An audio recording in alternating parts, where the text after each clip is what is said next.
You're listening to a podcast by the Center for Action and Contemplation. To learn more, visit cac.org. Simplicity gets a bad rap in a complex world.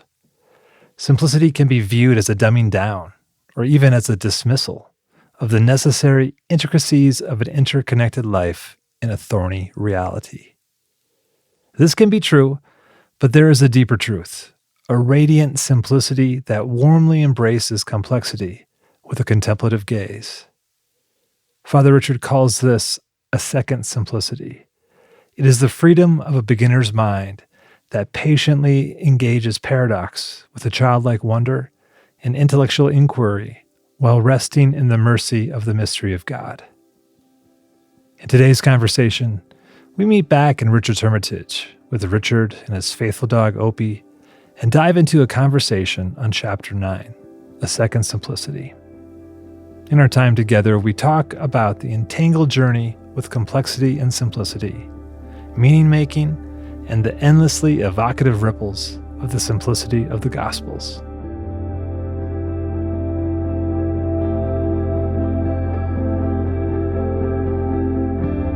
From the Center for Action and Contemplation, I'm Mike Petro.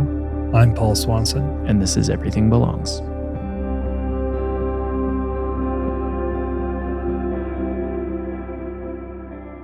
Richard, I'm so excited that we get to talk to you about Chapter 9, which is A Second Simplicity. So I love this passage you write. It's on page 106 for most people. You say, as time passed, I became simultaneously very traditional and very progressive. And I've probably continued to be so to this day.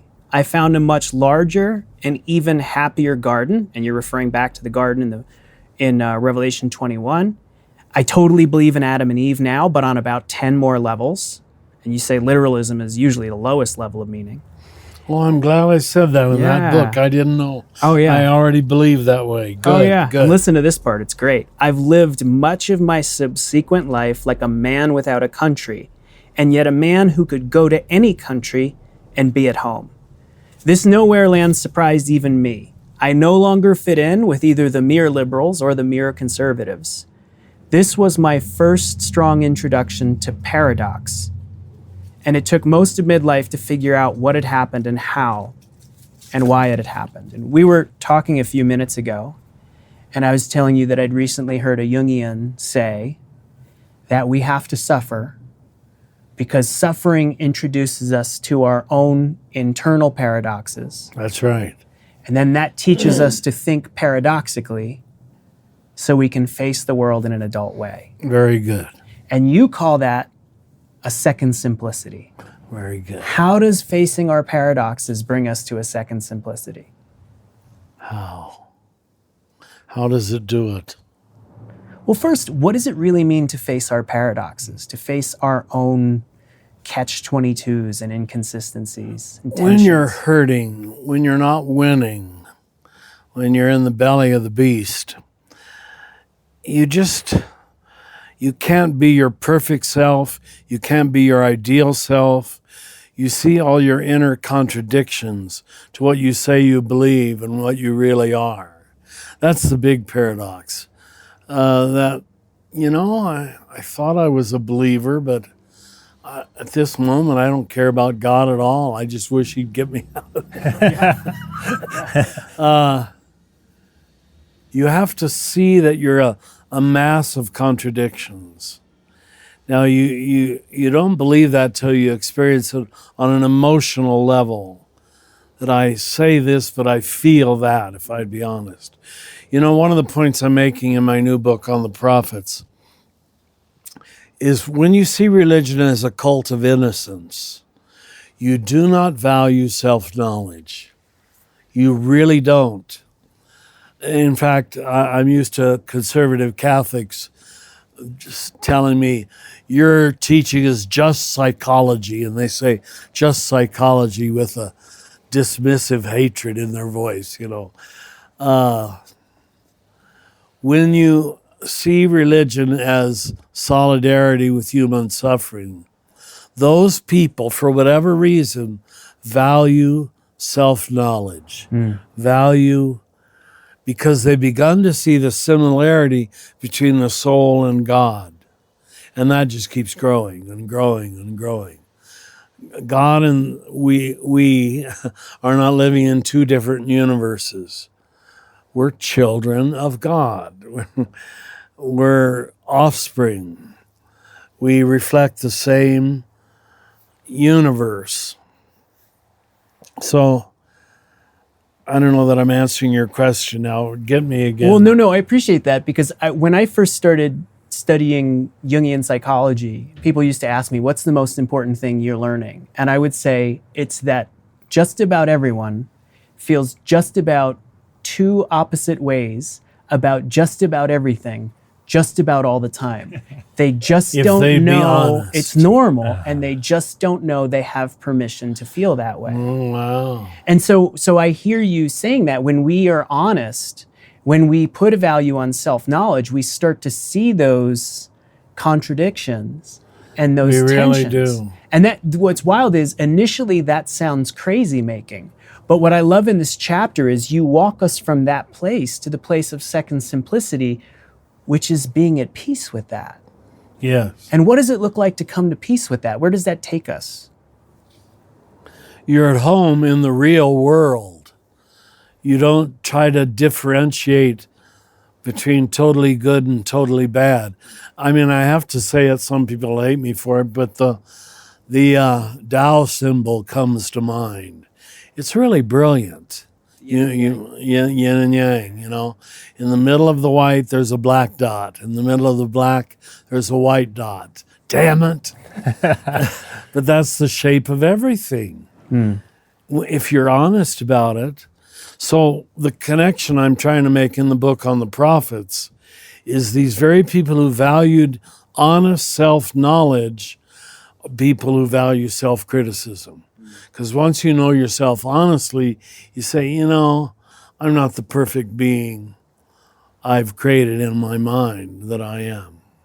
It's very humbling. It's a necessary humbling, an important humbling. That's why holy people are always humble. If they're not humble, they're not holy. Because they've seen the truth, and the truth is me. And I'm a reflection of everything else, too. Then I grant my neighbor that same mercy. Oh, I know you're not perfect. I'm not shocked anymore. You understand? But you grant that naturally just by moving in the world. You don't have to make it a grand statement. I'm being merciful to you. That would be terrible. It's just, you know that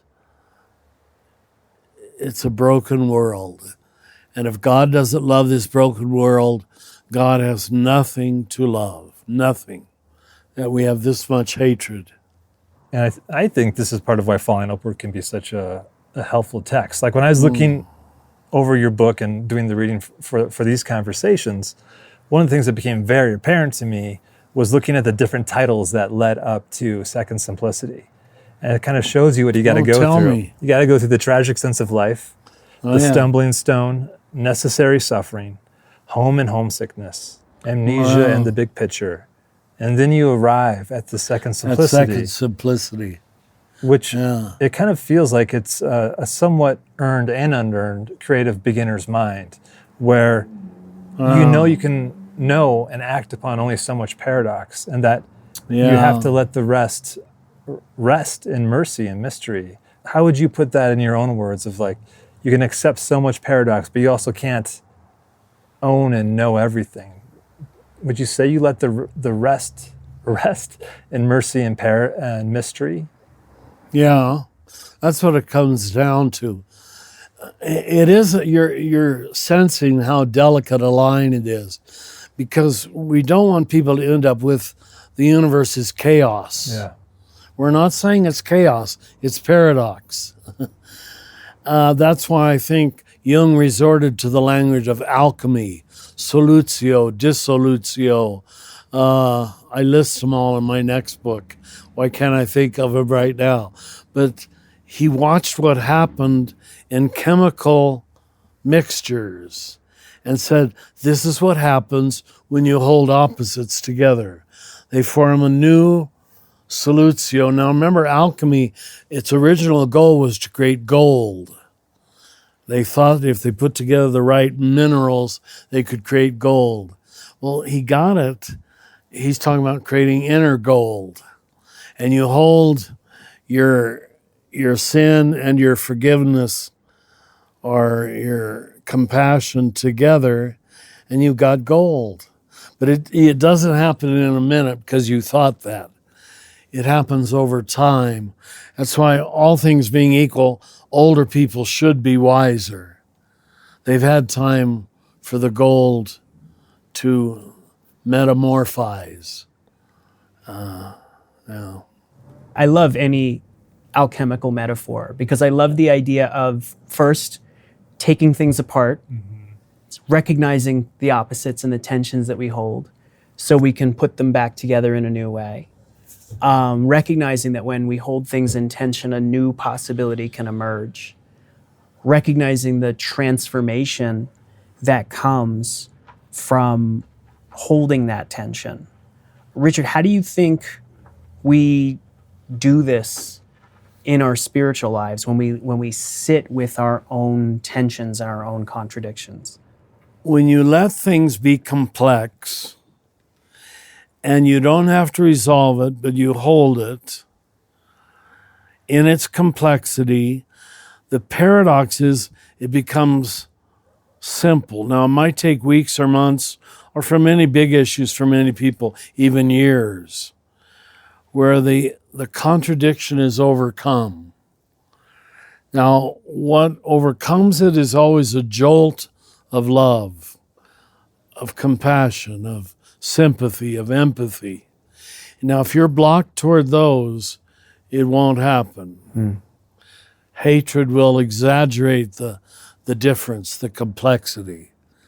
But a jolt of love, even look, you got you would know this as a father, just looking at your little babies, just their face is so beautiful to you, I'm sure. And suddenly you're softened, huh? Yeah. And then the knowledge that you created that together with your wife, but you did. Oh my goodness. It's all one. If that's beautiful, I who created it am also beautiful. You know, contemplata just means to look, to see, the Latin word at least. And you have to look a long time to see things correctly. I used to call it the first glance and the second glance. The first glance is always off. It's lust, it's not love. And what I mean by that is, how can I use it for my own aggrandizement? But the second look is love.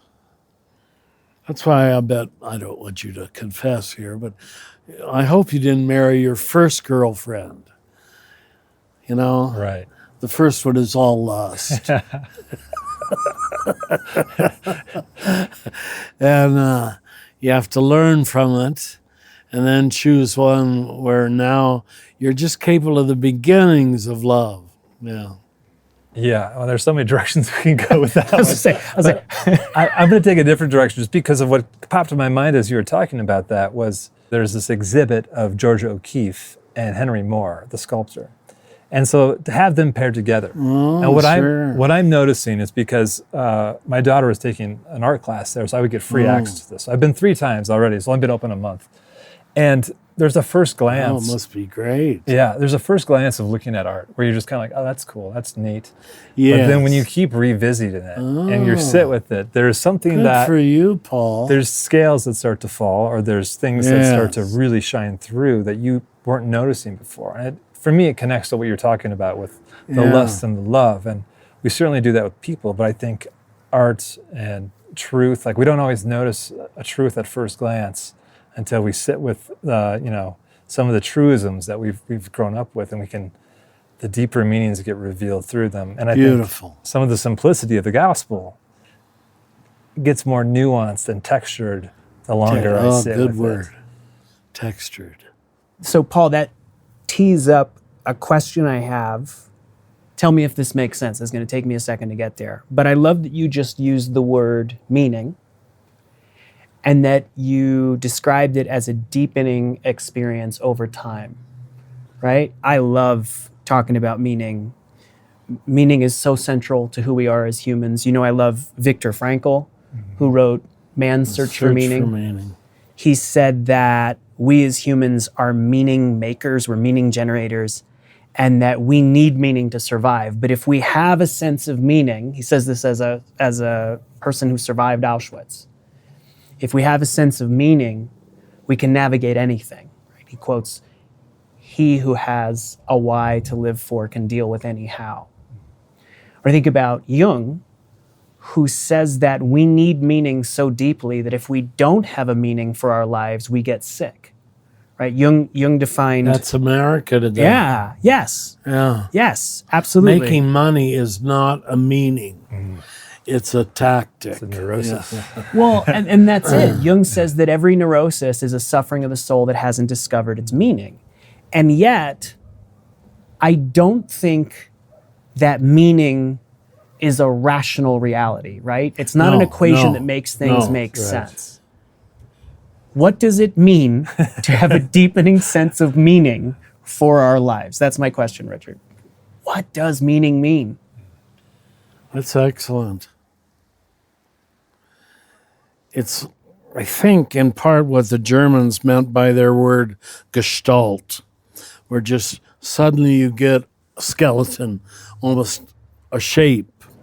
You get the scaffolding, and it works so that you can hold all your little conflicts together or little tensions together.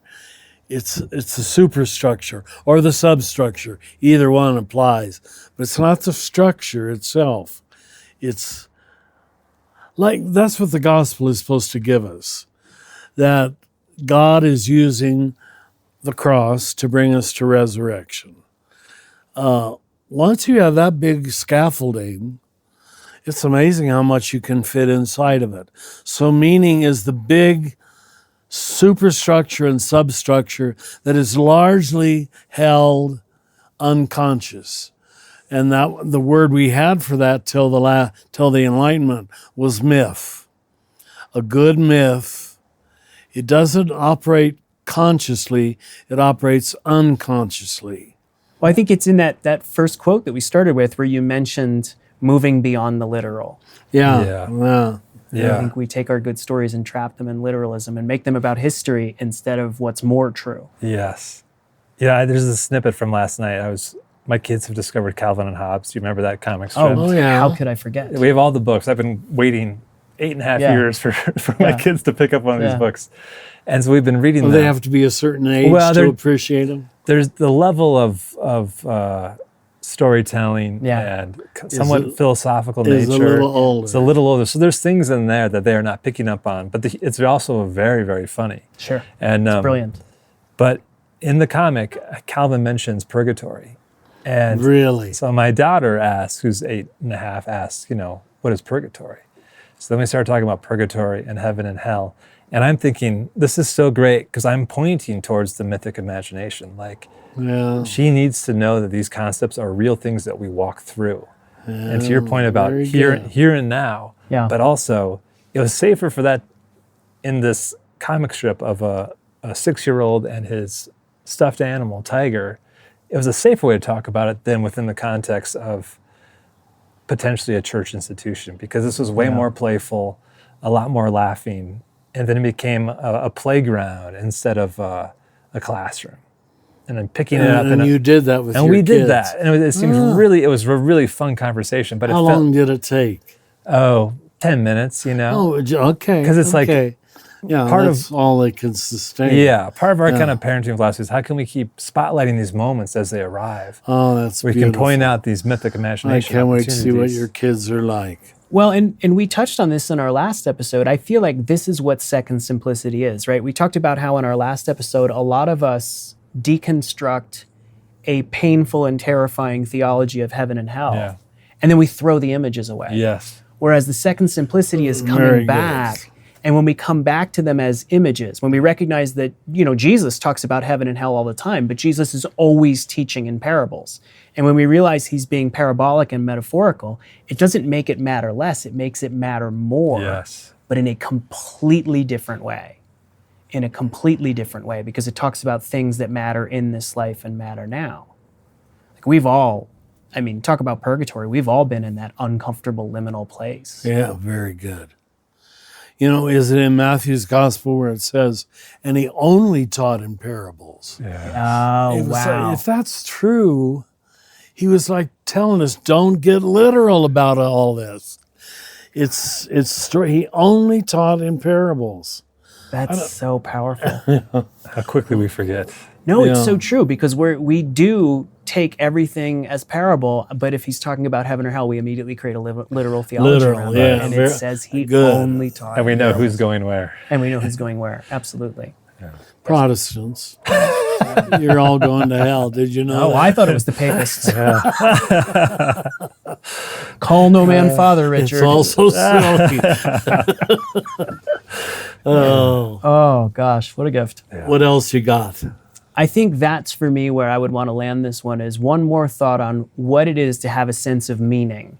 And it's that mythic imagination. It's that having models and stories and guides, not a flat formula. But Richard, what parting word of wisdom can you give us with having a sense of mysterious and flexible meaning for our lives? Remember that old diagram I used to use more often of the cosmic egg, where you had my story at the center. You got to make sense out of it. That's your landing field, your just a takeoff field, I guess. Then you have your group story, which you live inside of, and you tend to absolutize that. So that's why you need other people's stories to relativize your group story. Yeah. It's necessary. Then if you have that, meaning is the story, the big scaffolding that holds it all together so I don't go crazy. Remember Ron Rolheiser, a wonderful theologian, teaches in San Antonio. Someone asked him once, why do most Catholics get so obsessed about going to Mass every Sunday?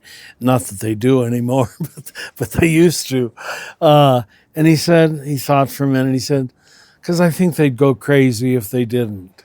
Which sounds like a non-answer, Yeah. You should say to love Jesus more. They'd go crazy if they didn't. They've got to repeat something. It holds together their meaning system, but it's almost entirely unconscious. And the meaning system is this: the world is meaningful. Yeah.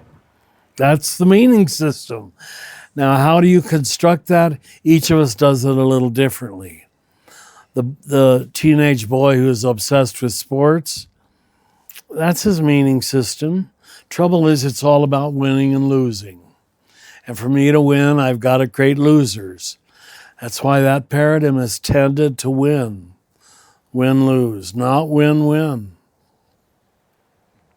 The win-win mind has only really emerged on a broader level, I would say, in the last 75 years, starting with people like Gandhi.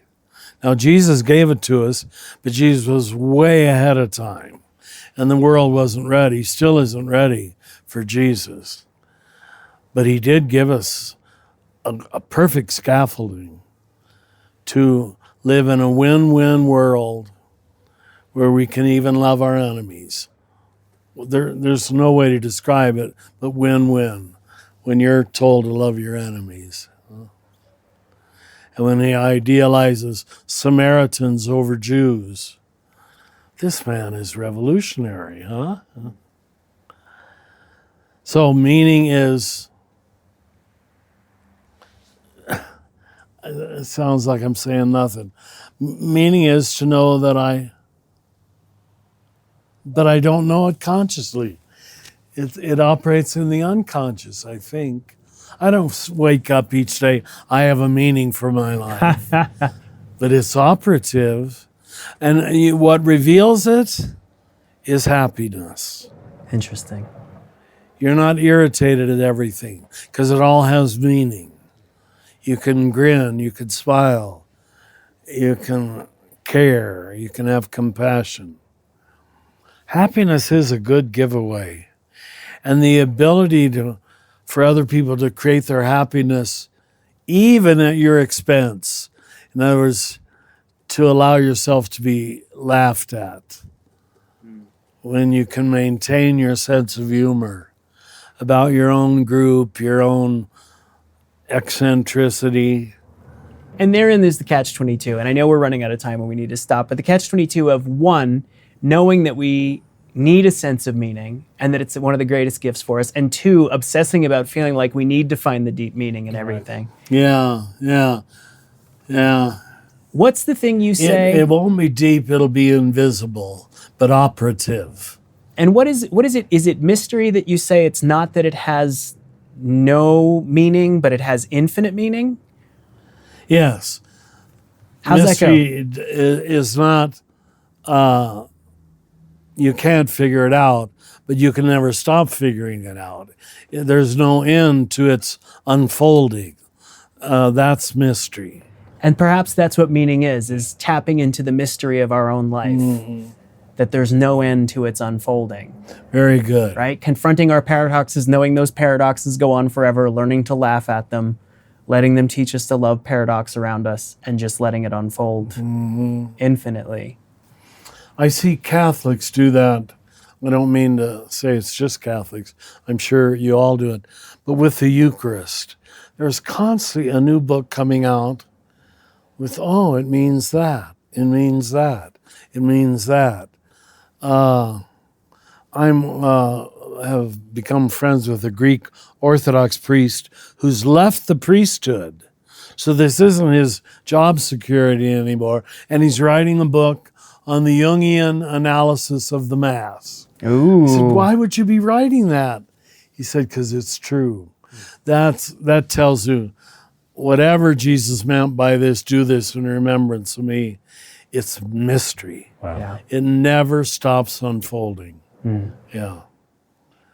And if you don't find that in your doctrines, see the old atonement theory, that had no mystery to it. It was cut and dried.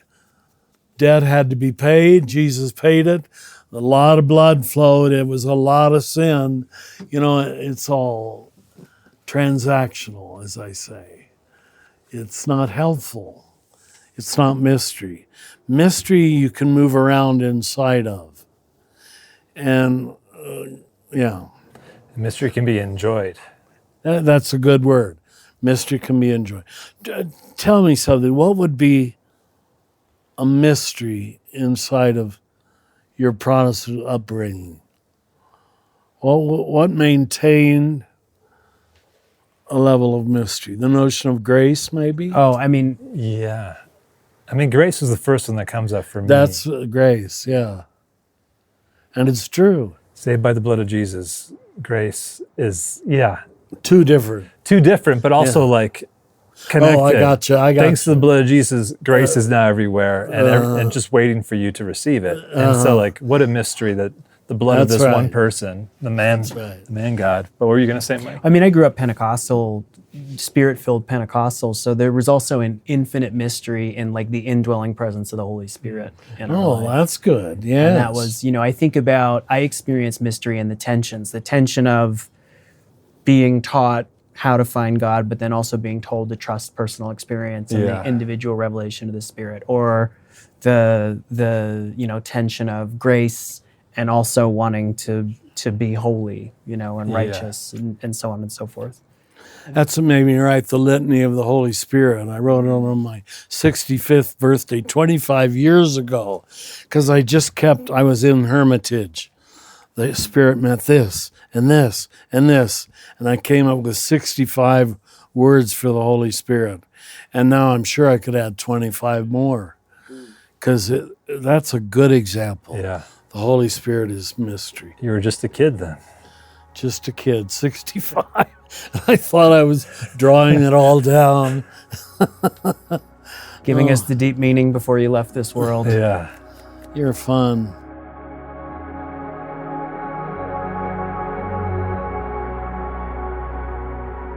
Everything Belongs will continue in a moment.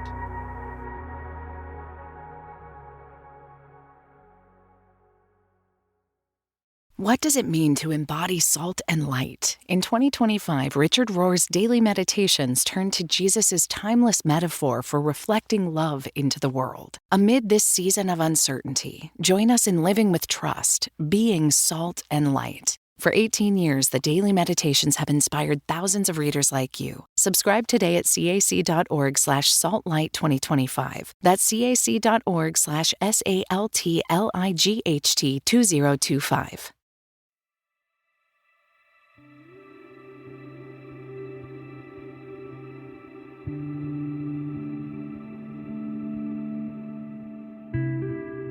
Today, we're joined by Dr. Carmen Acevedo Butcher, the author of Practice of the Presence and the award-winning translation of The Cloud of Unknowing, a Carnegie Foundation Professor of the Year and Fulbright Senior Lecturer. Dr. Carmen Acevedo Butcher teaches at the University of California, Berkeley in the college writing programs. Carmen is also an affiliate faculty at the CAC.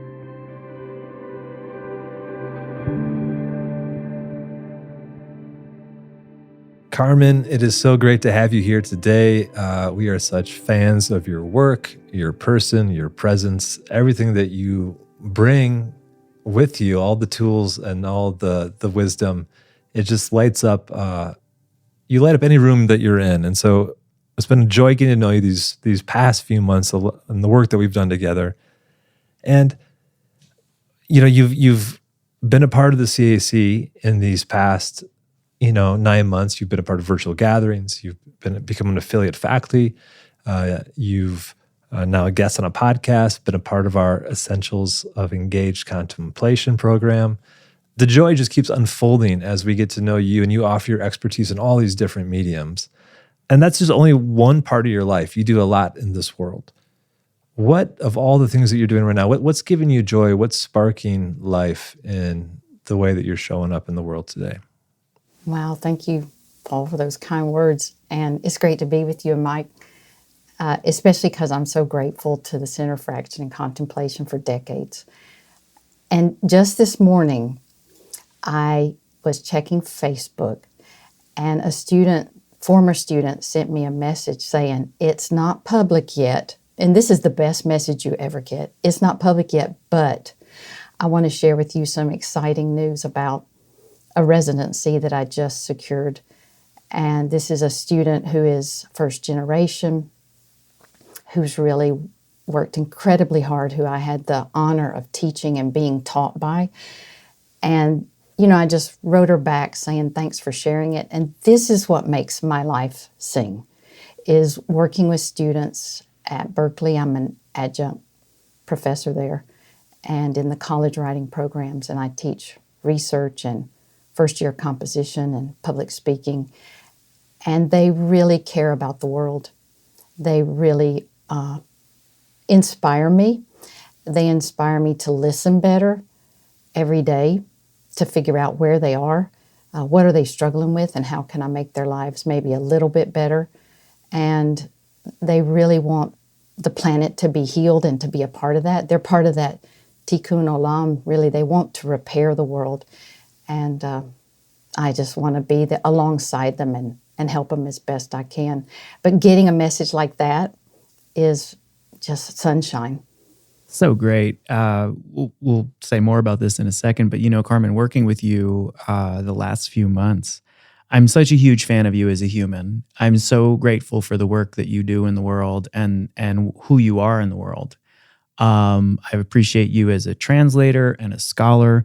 I appreciate you as a student of contemplation going all the way back to its ancient origins. I appreciate you as a contemplative. And I think in saying all of that, I love that your teaching is so accessible and yet you are so effortlessly and unashamedly brilliant.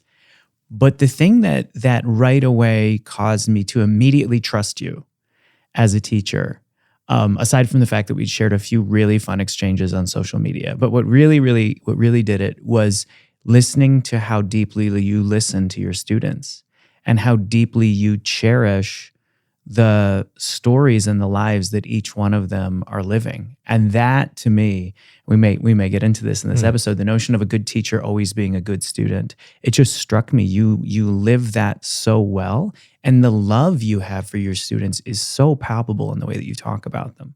I really appreciate that. Thank you, Mike. That means a lot. It's definitely something that has helped me to grow as a human being, that love, because they return it and it's overwhelmingly joyful. I'm really grateful. I love that. The other thing you did, Carmen, that immediately caused me to trust you is listening to the way that you listen to nature. I know one of the things we have in common is the love of just like getting out in the wilderness and letting the birds and the trees talk. Would you be willing to share with our audience about your sacred space where you go out in nature? Oh, wow, that's my favorite question I've ever been asked. My husband and I, we live about 10 minutes, 15 minutes walk from a marsh, and it was reconstructed many years ago. And, I get to see it backs up onto a strait, so it has some water flowing in and out also, and goes on to the bay eventually. But I get to see the tide come in and out. I go there as often as I can, every day if I can. And it really started meaning even more during the start of the pandemic because there was nowhere else to go. And so even though I've walked in nature my whole life, and you know how Randy Woodley always says nature was his first text really of God, and for me too, how nature speaks to me. And so I just walk out there with the egrets and the ducks, and I talk with them, and I talk with the marsh, I talk with the reeds, and in some ways recapture being a child who is whole. Sometimes I complain out there, but mostly what I do out there is just soak in the awe of, wow, I cannot fly. Isn't this amazing that you can? And just feeling this interconnectedness on an embodied level so that my mind can't explain me out of it. I can only explore it and be in awe. Like it really does. It's the same for me as if I'm on my knees at the end of the bed. It really reduces me to this joyful ground level. Wow, I'm dependent on all of this, and part of it, it's dependent on me too somehow. I love how particular spaces can become a holy spot or a sacred cathedral of the world that you get to enter. And I'm reminded, this popped into mind as you were talking. Is it the Gospel of John where the Jesus and the disciples have like a spot or the place? They always kind of reference it. It's something like that they go to. But I always think of it as like, I hope it was like just beautiful, because we all have these little sacred spots, whether it's in our hometown or nearby, that we go to kind of enter into this sense of smallness before the mystery of God. And I think hearing you talk about it, I can even though I've never been there, I have my own places, and I can live through that particularity to my own universal experience of what it feels like to be in that awe and wonder and humbled to my own little sweet corner of the cosmos. I love that. I love that so much. Yeah, and I love hearing you describe your spot, because it reminds me of my little spot on the Rio Grande where I chase porcupines and they make their waddling and their noises and then get way, way up in the trees. Listeners who don't know that porcupines climb trees and hang out in them like koala bears, you're missing out. Yeah. And chase coyotes and it's just and ducks. love those ducks. It's such a gift. And this is what I've loved, Carmen, too, is sending photos back and forth of ducks and sandhill cranes and just seeing the divine in that. And what was it you said it a second ago? Did you said it's a place you go? Did you say to recapture the wonder of being a child who is whole? How did you say that? That was so... Yeah, I just find myself it's that childlikeness and whole, that wholeness of, I know, Patrick was on the other day and talking about your true self. It really is just me as a kid before love. And I'm whole in that essence.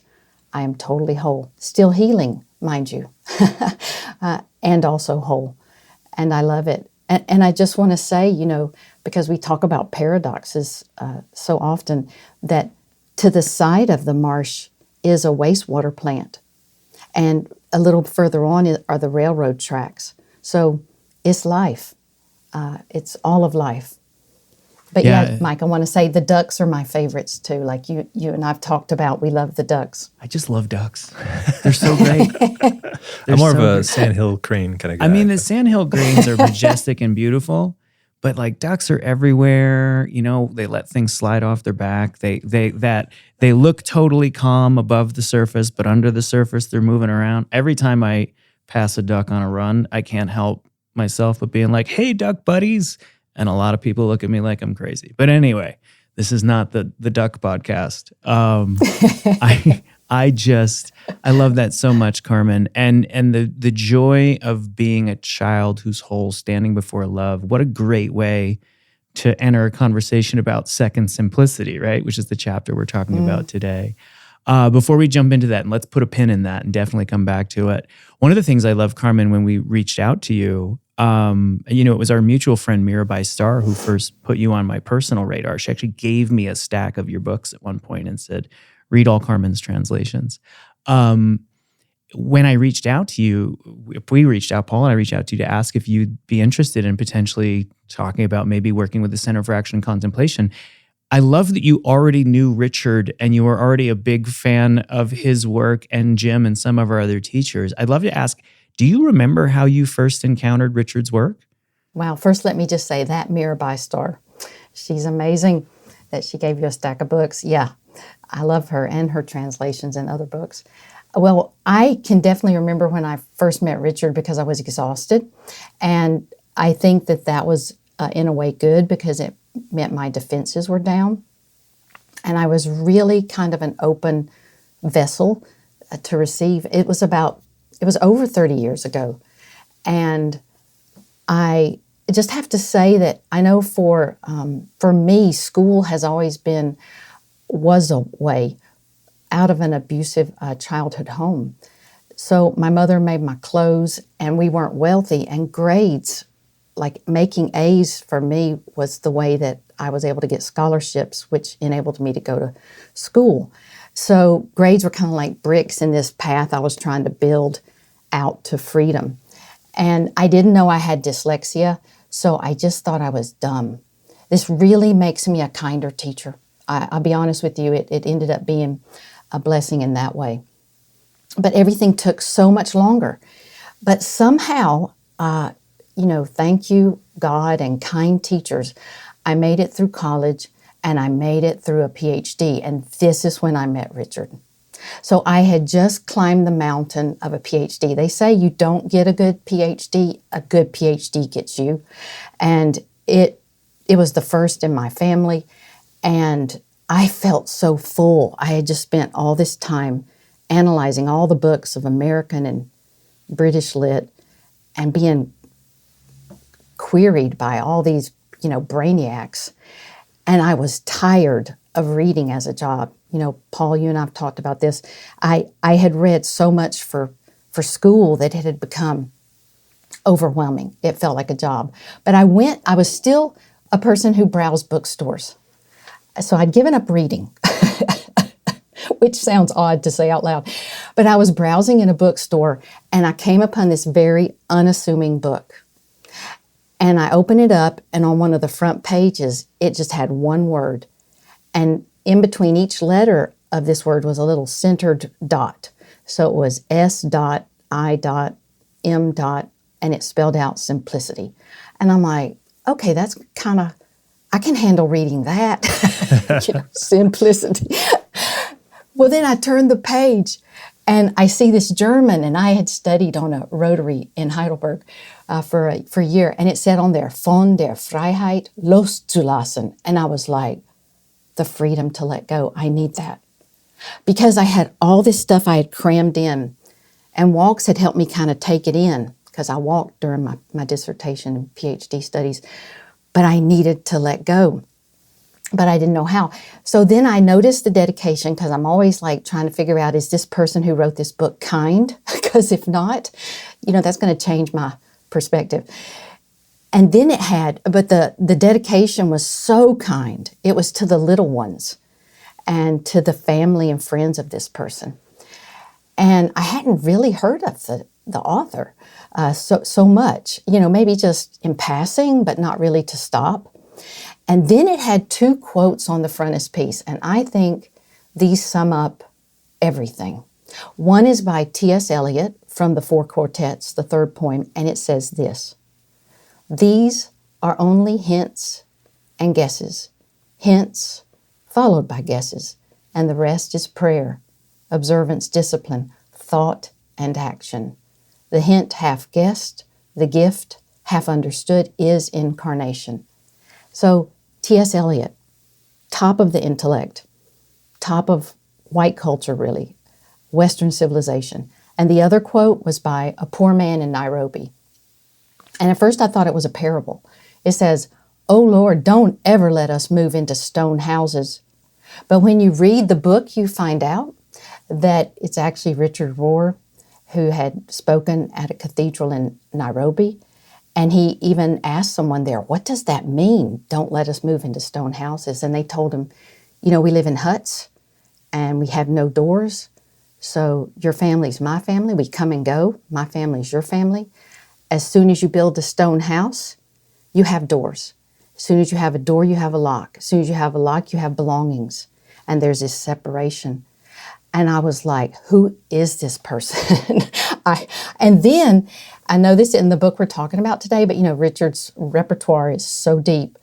But I got to chapter 7, what is this women's stuff?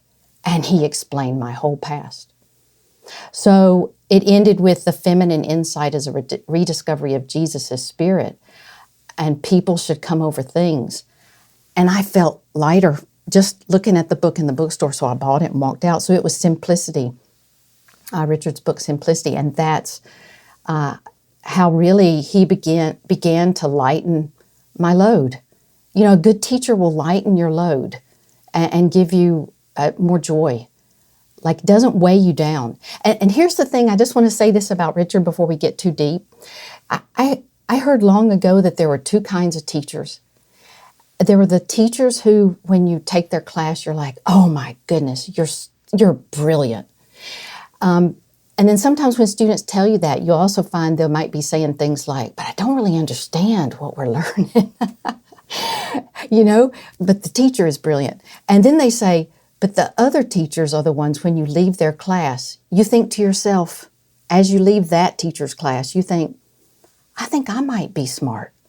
And I understand things better. And with Richard, that's always what I came away with, was like, I matter, I'm worthwhile, I have something to offer, I'm smart. Like, smart in the way it wasn't everything either, but smart in the sense that I can learn, and also that everything about me was okay. Yeah, so I just want to say that that's what I love about Richard. Yes, absolutely, he's brilliant, but that's not the first thing you think about him. Yeah, I had a professor once say, you can admire from afar, but you can only make an impact up close. And I think that connects to the way that different teaching styles. You can admire the intellect from afar of someone who's so brilliant they blow you away, which is fantastic. That's not to be negated, but the impact up close where you feel that resonance of, I am smart. I do have these giftings that I can also feel being watered by this teacher. And one more point about everything that you shared, what you learned from Richard, you embody in your teaching. So it's 100%. fun. It's fun to see that connection of all these things that you're naming about Richard that we also bear witness to in you as well. Just to bring that full circle. No, I love that. And I haven't, it's so funny. You and I have talked a bunch about this, Carmen, because I'm also dyslexic, also had a wild being terrible in through high school and then working my way to PhD. But it didn't occur to me till listening to you talk that I also discovered Richard as I was finishing my doctorate, right before I defended. And I actually real quick re-edited my dissertation to sneak Richard in. But he was, when I was absolutely burned out and was like, I can't do this anymore, he came into my life. I'm going to think more about that. But one of the things I appreciate about him as a teacher, and spot on, Paul, what we appreciate about you as a teacher, Carmen, is there are some teachers who tell you what to think, and there are some teachers who tell you how to think. They help you discover for yourself. They help you learn how to learn. And I've always said a good teacher to me is someone who's willing to be a student. I've said this about you specifically, Carmen, a bunch of times.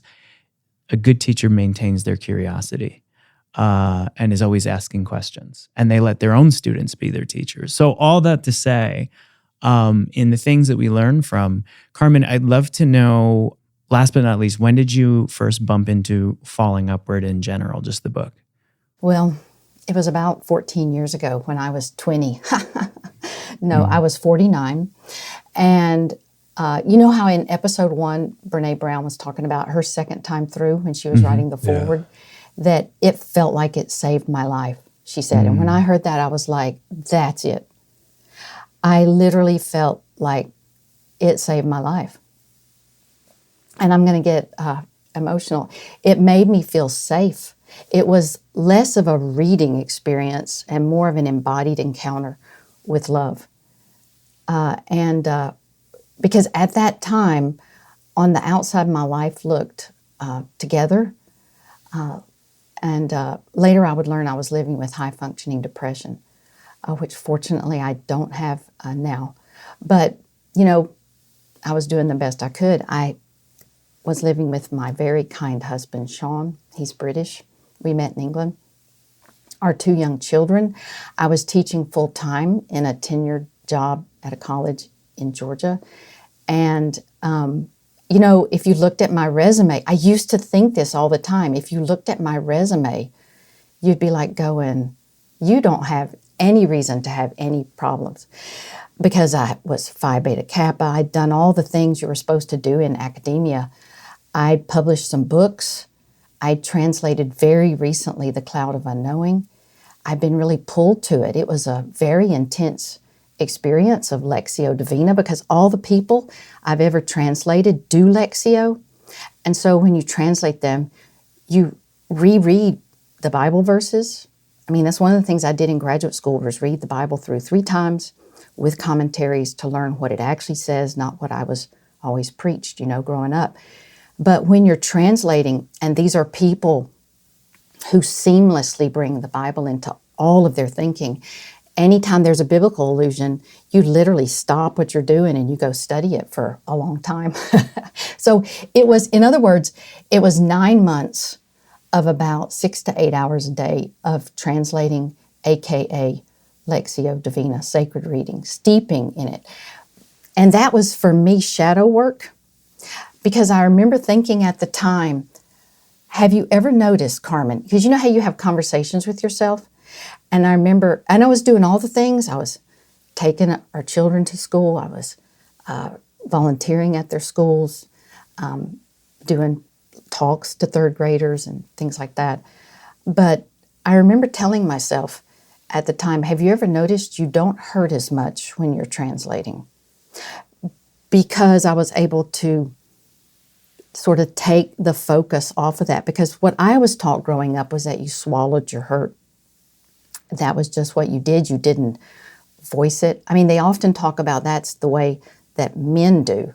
But it was also my experience that I was just taught to be, that was being brave and counting your blessings. But it gave me such pain that was unresolved.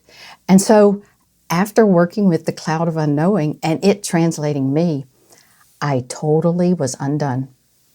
And I had the sensation of falling. Now, isn't this interesting that falling upward?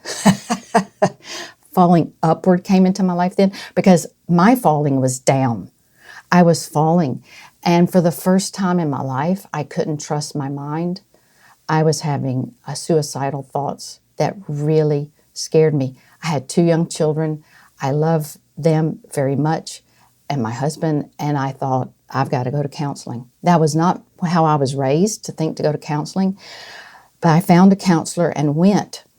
And at the end of that, it's like a whole graduate degree, really, counseling. After the end of that year plus of intense counseling, in February of 2011, Falling Upward came out, and I bought it. So it's like I went from my therapist to Richard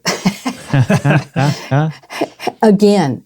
And once again, Richard enters my life when I'm exhausted. But at least this time, I have more integrated the trauma of my childhood. So I have more of a space to take in. And what did he bring me? The good news.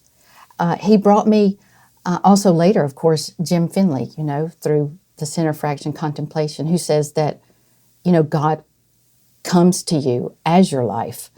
I think he says, and he also says, only love has the power to name who you are. And so I'm sitting with this book and finding Richard describing the path I could take now at 49. I mean, that's kind of almost perfect half of life, because I plan to live to be 98. So I guess I just want to say mostly my gratitude to be able to be on this podcast, because what I really want to express in it is my utter gratitude for Richard, for how he stood up, how he practiced meditation, and how he lived it out, so that when I needed a teacher and so many others, his works were there, his presence was there.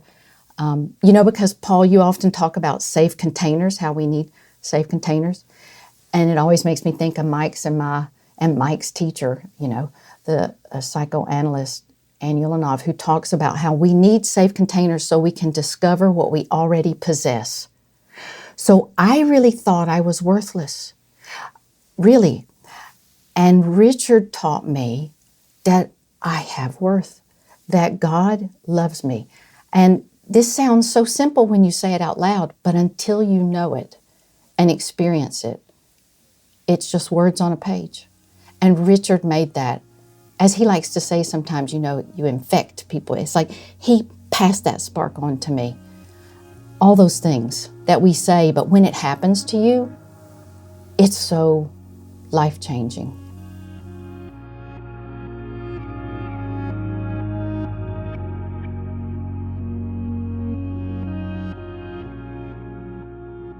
A few things. Thanks for mentioning Ann Ulanov. Yes, we love her so much as a teacher. She's brilliant as a Jungian theologian. 2, this idea of safe containers is so wild. And I'm thinking about the top of our conversation where we talked about being in these places of nature that create safe containers for us. And Carmen, your experience of being in that place and being in the wholeness of a child standing in love.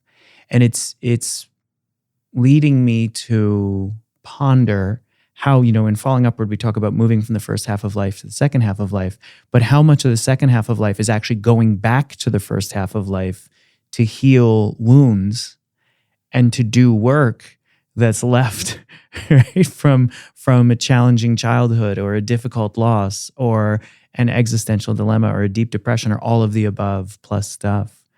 I love that. I love that. I love that.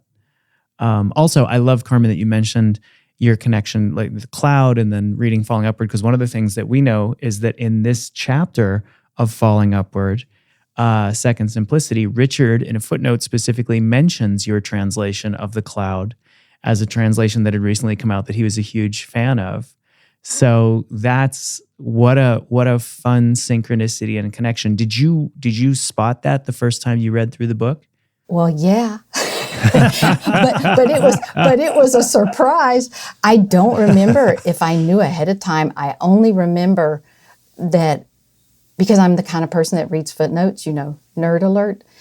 And I just remember reading one of the quotes about unknowing and knowing, how they can change you. And I thought, that sounds very like the cloud of unknowing. And I go to the quote and I'm like, oh gosh, that's my name. And the fact that y'all asked me to be on this podcast, so that's this chapter, is just too really amazing. But I like, Mike, how you say that this second half of life is often us going back to healing, because this is what Richard writes. This is why I love this chapter. Actually, even if the cloud wasn't quoted in it, this is my favorite chapter of this book, because he says in it, in the second half of life, we can give our energy to making even the painful parts and formerly excluded parts belong to the now unified field, especially people who are different and those who never had a chance. So I would say those people, and also those people inside of me. So the people in me, like that. Like, I don't have to be perfect. You know, I mean, not only do I not have to be, but how did I think I could be? Why would that be good? And how, as a human being, how did that become the point, really? So, and then he also, in this chapter, gave my suffering meaning, because he says we must go through a necessary complexity, perhaps another term for necessary suffering, to return to any second simplicity. So Richard just gave me, to go back to Paul's and Anulanov Safe Container, he gave me this way of looking at my past, my present, and how I could walk into the future. And literally, I want to say, he actually took what I had been translating in the cloud of unknowing, which is that contemplation is love. It's resting in wordless, imageless love. And he made it visible, even more visible, in how I could walk that path. So he literally made the cloud of unknowing even more visible for me. I'm very grateful. You remind me, I'm sure I've shared this quote before, but it's one of my favorites. And it connects to this from Oliver Wendell Holmes, where he says, for simplicity on this side of complexity, I wouldn't give a fig. But for simplicity on the other side of complexity, I'd give my life. And what I love about that is simplicity is on both sides of complexity. But what I hear you saying, part of the gift of this chapter, is there's meaning that you bring back from this second simplicity that kind of washes over the first simplicity all the way through the complexity. And it's a movement of reintegration of all that you've experienced up to this point. And I can understand through everything you've been sharing about why this is your favorite chapter in this marvelous book. How are you living and experiencing second simplicity now in your current mode of life, and how you're passing it on to others? Or is that something you're conscious of, or is that something that, okay, go ahead. I'd love to hear your thoughts on that. I love that Oliver Wendell Holmes quote. It says so much about like the reintegration. So for me, reintegration means self-compassion and others' compassion. And one of the things for me is that I've become my own friend. This sounds like such the thing you should be taught in first grade, but I missed that lecture.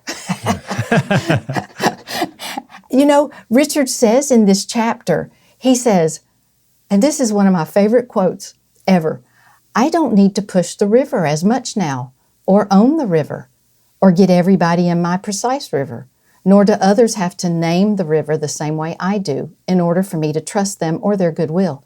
It takes lots of drowning in our own too tiny river to get to this big and good place. And so for me, it's like not beating myself up over what's happened, make amends best I can, move forward into the joy of knowing and experiencing. Like, you know, like how when you have a baby and come into your life, you read the books about changing diapers and how it all works, and then the baby comes and it doesn't match the book. I don't care how good the book is.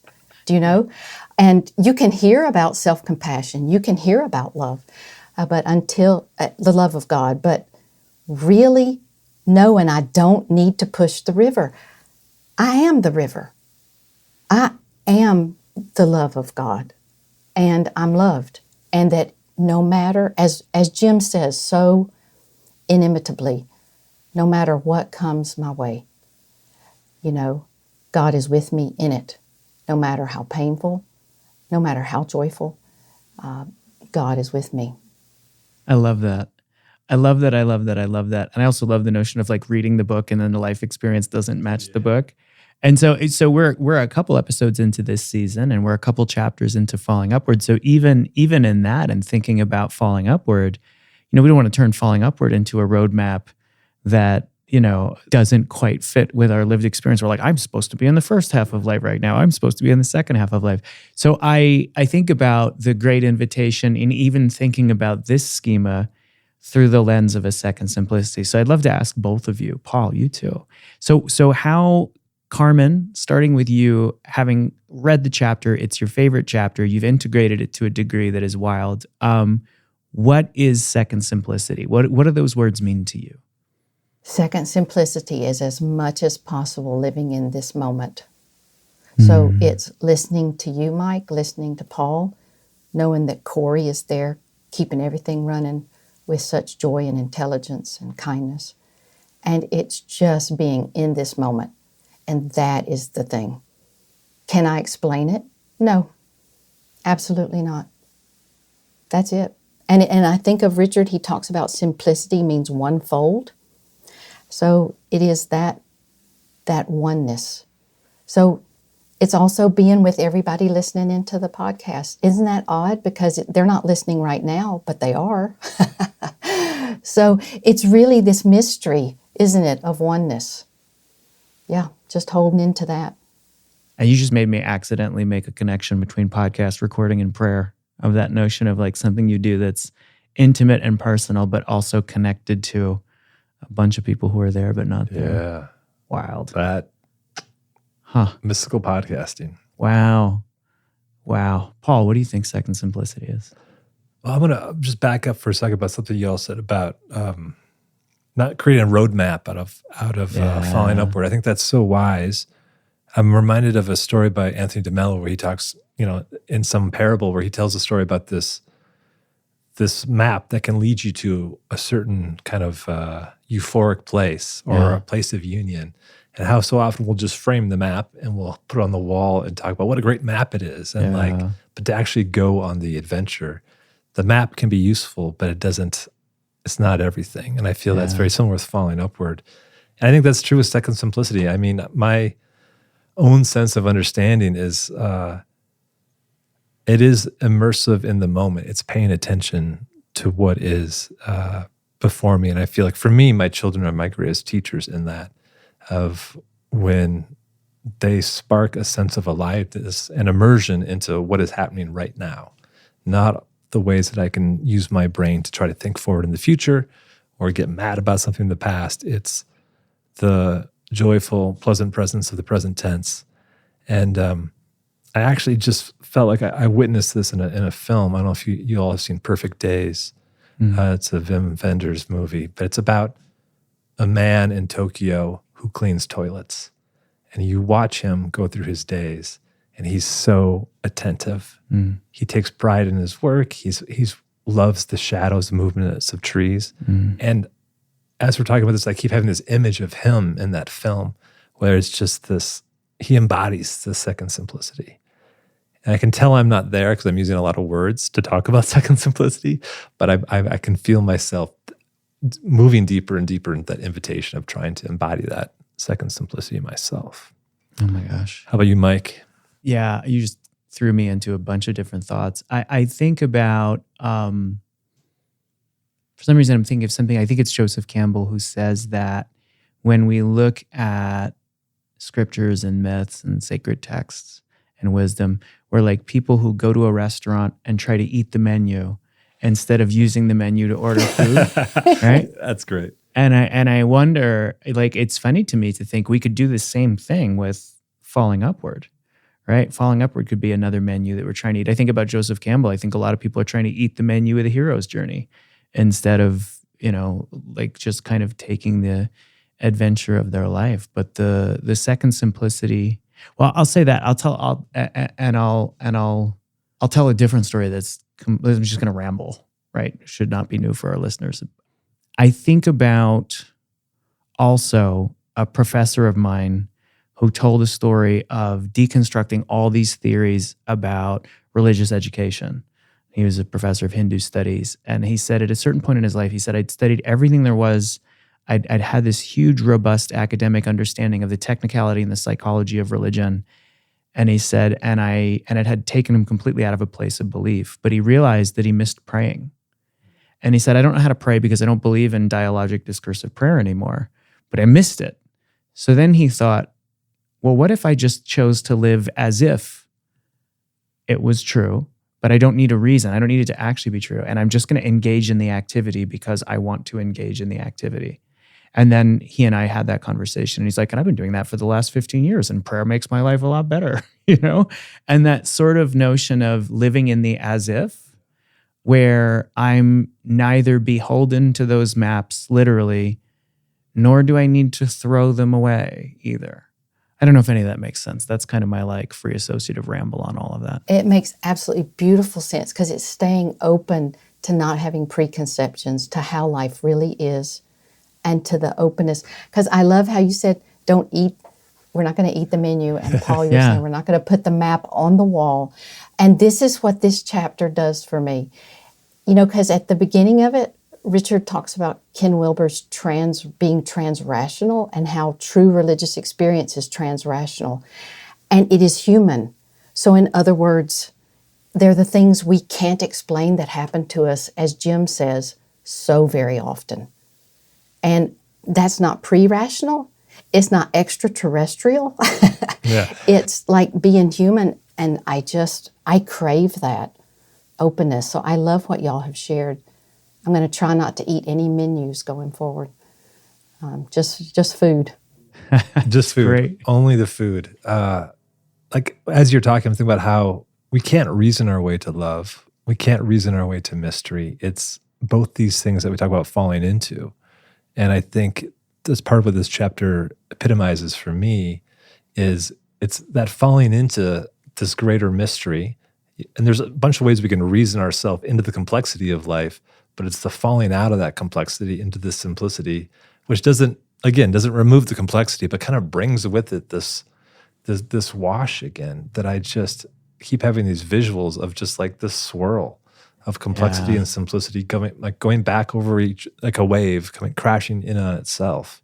I wonder too about how much humor plays a part in this. This is not going to sound funny, but I think about, this is heavy. I think about the most honest prayer I've ever prayed in my life when I got the news that my mom was dying, and then I ended up at her bedside, and it was real. I could look at her right away. I was like, oh yeah, this is it.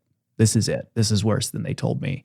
And I remember I prayed the most honest prayer I've ever prayed in my entire life, where I said, God, I don't have a thing to say to you right now. You know the story. Like I just lost I lost my brother and other things, and I was like, so I'm mad at you. 1, 2, I don't even believe in prayer. I don't believe in dialogic spoken prayer, and I'm not sure I believe in God. 3, I really need help. I don't know how to do this without praying, right? So there was this like intensity of the moment where it was like, all right, I'm going to let go of my intellectual take on this and just go towards what I need.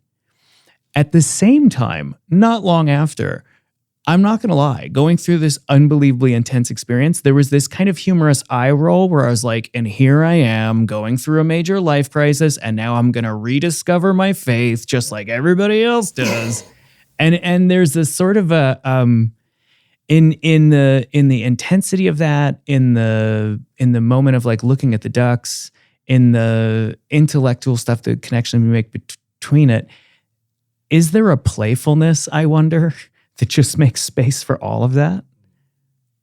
I'm asking both of you specifically because you embody that to me, both of you. Well, see, this story that you tell, Mike, touches me so deeply because what I hear in that prayer, in that moment of existential moment, is honesty. Yeah. Just absolute, unvarnished, being in the moment of now honesty. And if that's not prayer, even if you hadn't got to the third one, do you understand? Like, Yeah. I need your help. That to me is the thing, because it's relationship. It really is. And so, yeah, and I think definitely talking with ducks is a form of prayer. I do. I actually really do. Ducks are so great. Yeah. What do you think, Paul? Now I'm just thinking about ducks. I mean, they're awesome. I'm not sure if this is going to answer it, but what's been coming to mind for me in relationship to the humor aspect of it, Yeah. and it's something I feel like I share with both of you, where we can be in the trenches of a very deep conversation or a hard place, or looking at some of the brutalities of life, and then a joke comes in out of nowhere, and it allows for all of reality to be held in that same space. And to me, that is the sign of, well, this person will be my friend, because we can joke and cry together. Yeah. And I can't help but think that for me, I feel like half of my prayers to God are jokes, like, Yeah. this is really funny, or here's this observation of life that draws me in to laugh at reality, to keep from crying for that moment, or to be able to cry with reality as I see what's happening in Haiti, or when I see what's happening in Gaza, what I see what's happening in Ukraine. Like, these things, I need humor to help me hold both the joy and the suffering and what's happening. And to me, there's something about it not being so brutally dualistic in the midst of what's happening, as the way it's also survival. It's survival skill.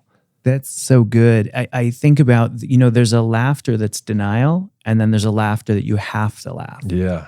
Alan Watts talks about this at one point. He says there has to be joy hidden in every moment, because there's so much suffering in the world that if there isn't joy, then everything's damned.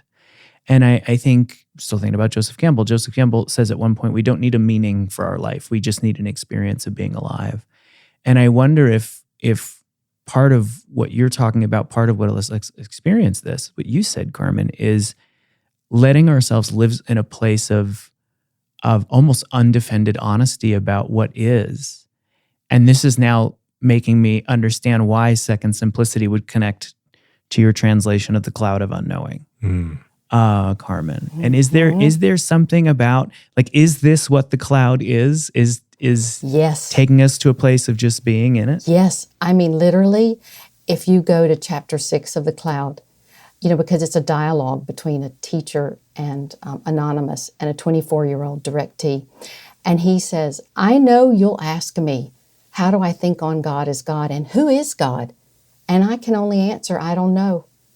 And then he goes on to talk about how we can explore, our minds can understand, but God can only be embraced by love. And so there's this unknowing, like this letting go, to get back to the Simplicity book where I first met Richard, it's this letting go, because I can only take in the blessings of love and my essence if my hands are open. As long as I'm grasping and attached, I just can't. So it's this letting go, this unknowing. And I do think also, I have heard Richard speak about this. He, say he used to think he needed to fix, everything or something like that. It's not an exact quote. But that feeling that I've had, I think most people have had, of like, why can't I do more? What can I can't fix this. And that what you're talking about, Paul, where you have some jokes with God in the sense of like, I'm maxed out here with sheer heartbreak for people in Gaza, or just whatever it is. And you have this conversation with God, and you have to unknow and then do what you can do. That to me is the thing, is I can do some small things right where I am, And I do want to say, it seems to me that part of the Second Simplicity is trying to eat well and drink water and go for walks and be kind to others around you. I mean, these things you learned in kindergarten. Do you know what I'm saying? Just there's this thing of, I keep reminding myself, are you taking care? Are you trying to sleep? And I have insomnia, but am I working on it? Life is never going to be perfect, but am I trying to do my best by this gift because it is such a gift, and it's not a dress rehearsal. So am I doing right by this gift? Not putting the map on the wall. I'll never forget that, Paul. Am I not putting the map on the wall and saying, I went there once? But staying open to not knowing. Yeah, You're right, Mike. I'm trying to remember this quote about the hallmark of all deep truth is that the negation of that deep truth is also a deep truth. And Oh, wow. I think about that with what you're talking about with unknowing. Like, knowing helps us get on the way. Like, it is so useful. And then if it's not undergirded by unknowing and a sense of releasement to that, it's hard to grow up. It's hard to deepen into this relationship with the most noble, unknowable of God. And I'm just struck by that way we kind of keep swirling around that. I had also the thought too, when you're talking about going to the outside spaces and the things that we learned in kindergarten. But what I've also heard is, like, as we seek out these spaces of containers in wild places, but we bring the wildness with us. It's not safe, but yet it's also safe because of that deep recognition of being a part of the fabric of the universe.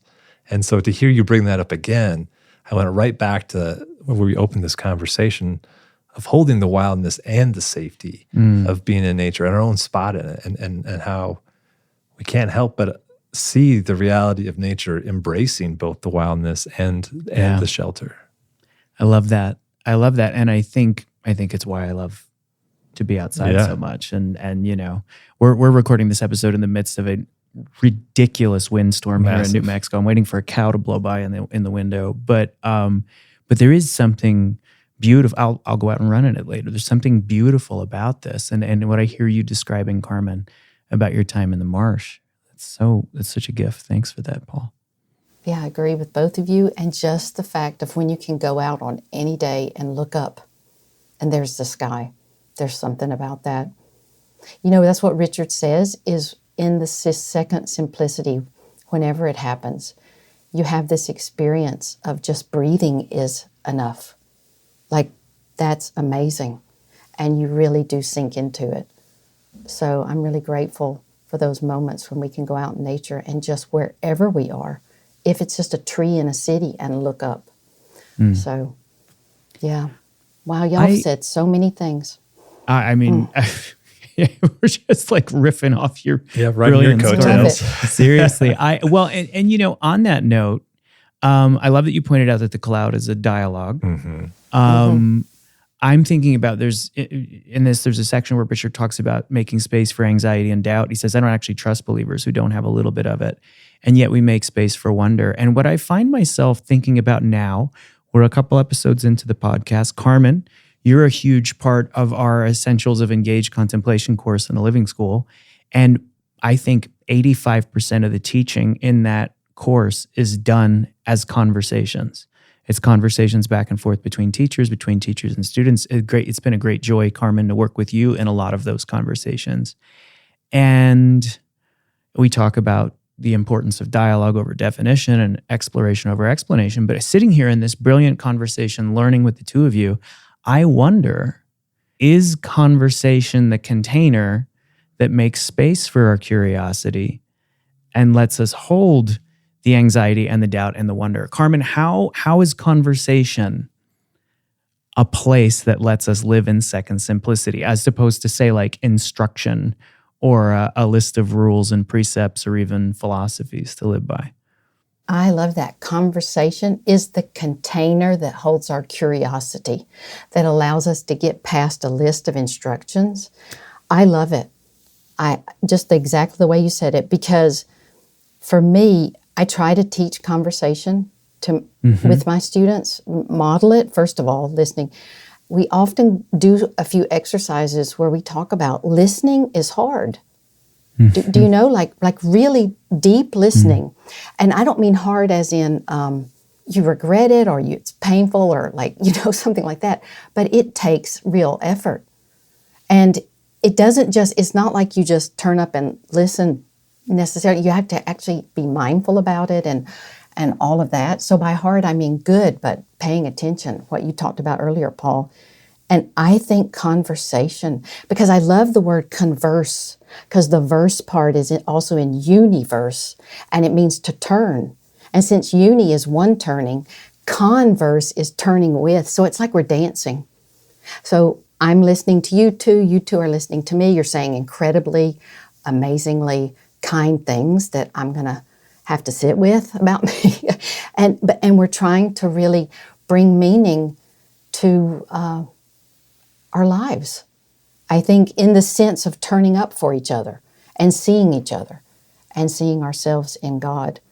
It's a mystery to me, but I love how you said it, Mike. I can't really improve on it, but since you asked a question, I thought I should respond, No, I'm literally, Carmen, trying to find words for why I enjoy learning from you and being in conversation with you so much. So thank you for that very generous feedback.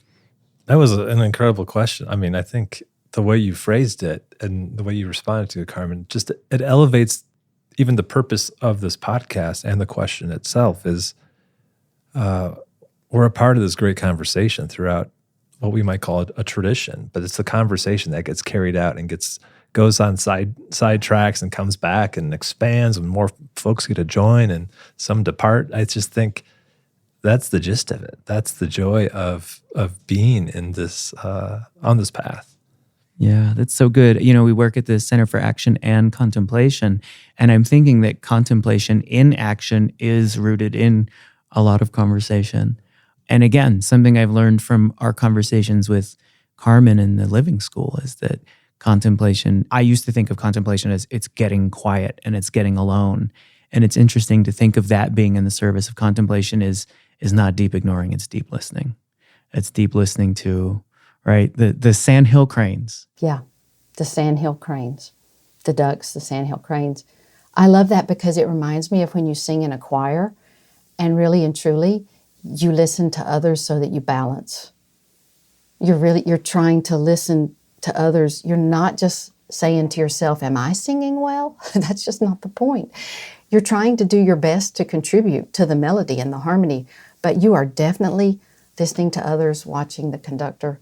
That to me is conversation, is you're really trying to elevate others' divinity. Oh, Carmen, this has been an amazing time. I'm kind of shocked how quickly this hour has passed. I mean, yeah. It does feel like we're a part of a choir, and you are elevating our ability to harmonize. I'm going to take that metaphor because I am someone who loves music and loves to sing, but is not so great at it. But I love this idea of we're all participating in it together, and how do we help balance that out? And I can't say it enough. Thank you so much for your presence and teaching. I love your books, but your presence exudes the wisdom that you have experienced and embodied over your journey. And thank you for teaching us by every word and deed. Such a gift. The notion of listening as a way to elevate others' divinity, I'm going to sit with that for a long time. And really, thank you for doing that for all of us. And I feel like for all our listeners too, because there's a even as they're listening to this conversation, there's a listening in the presence that you bring that I think allows a lot of us to feel heard. Thank you so much. Thank you, Paul. Thank you, Mike. It's a joy, pure joy. Lucky to be alive. Yeah. Also, get out there and find some ducks, everybody. Ducks are awesome.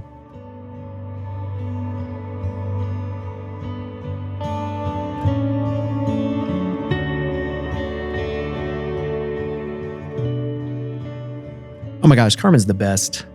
Simply the best. Cannot say enough good things. Also, really appreciated all the shout outs for ducks in this episode.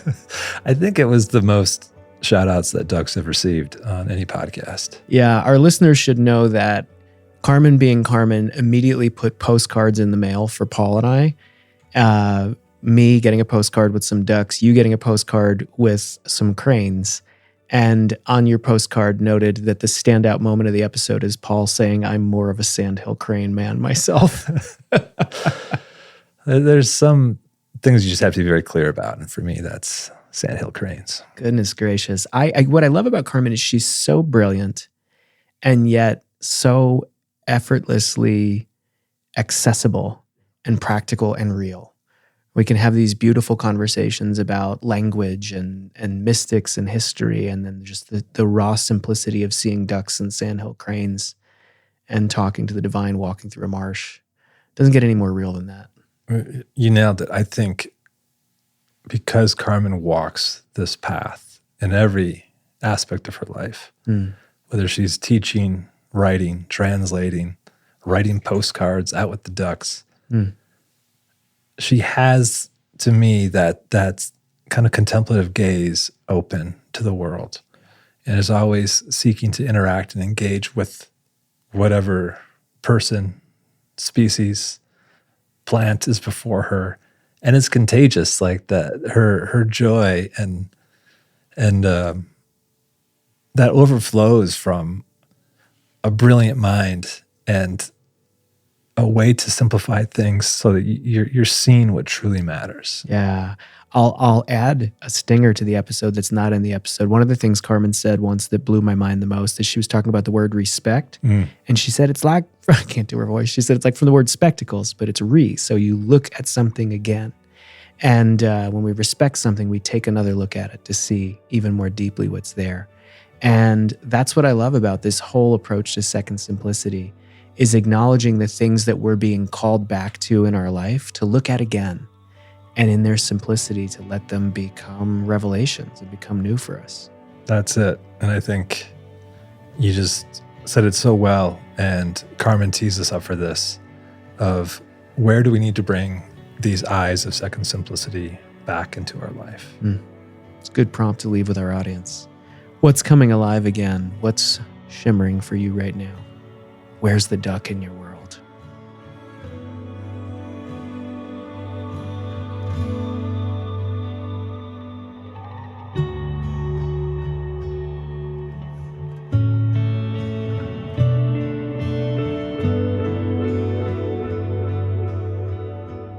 Thanks for listening to this podcast by the Center for Action and Contemplation, an educational nonprofit that introduces seekers to the contemplative Christian path of transformation.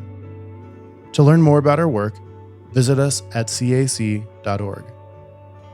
Everything Belongs is made possible thanks to the generosity of our supporters and the shared work of Mike Petro, Paul Swanson, Jenna Kuiper, Izzy Spitz, Megan Hare, Sarah Palmer, Barb Lopez, Brandon Strange, and me, Corey Wayne. The music you hear is composed and provided by our friends Hammock. And we'd also like to thank Sound On Studios for all of their work in post-production.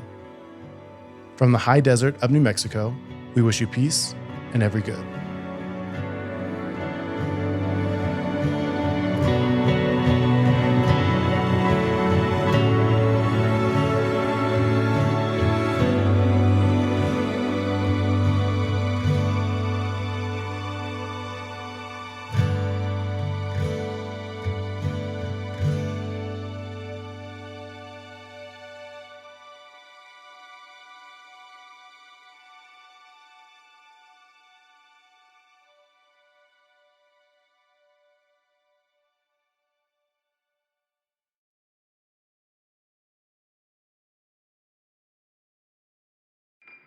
Do you feel called to walk a more contemplative path?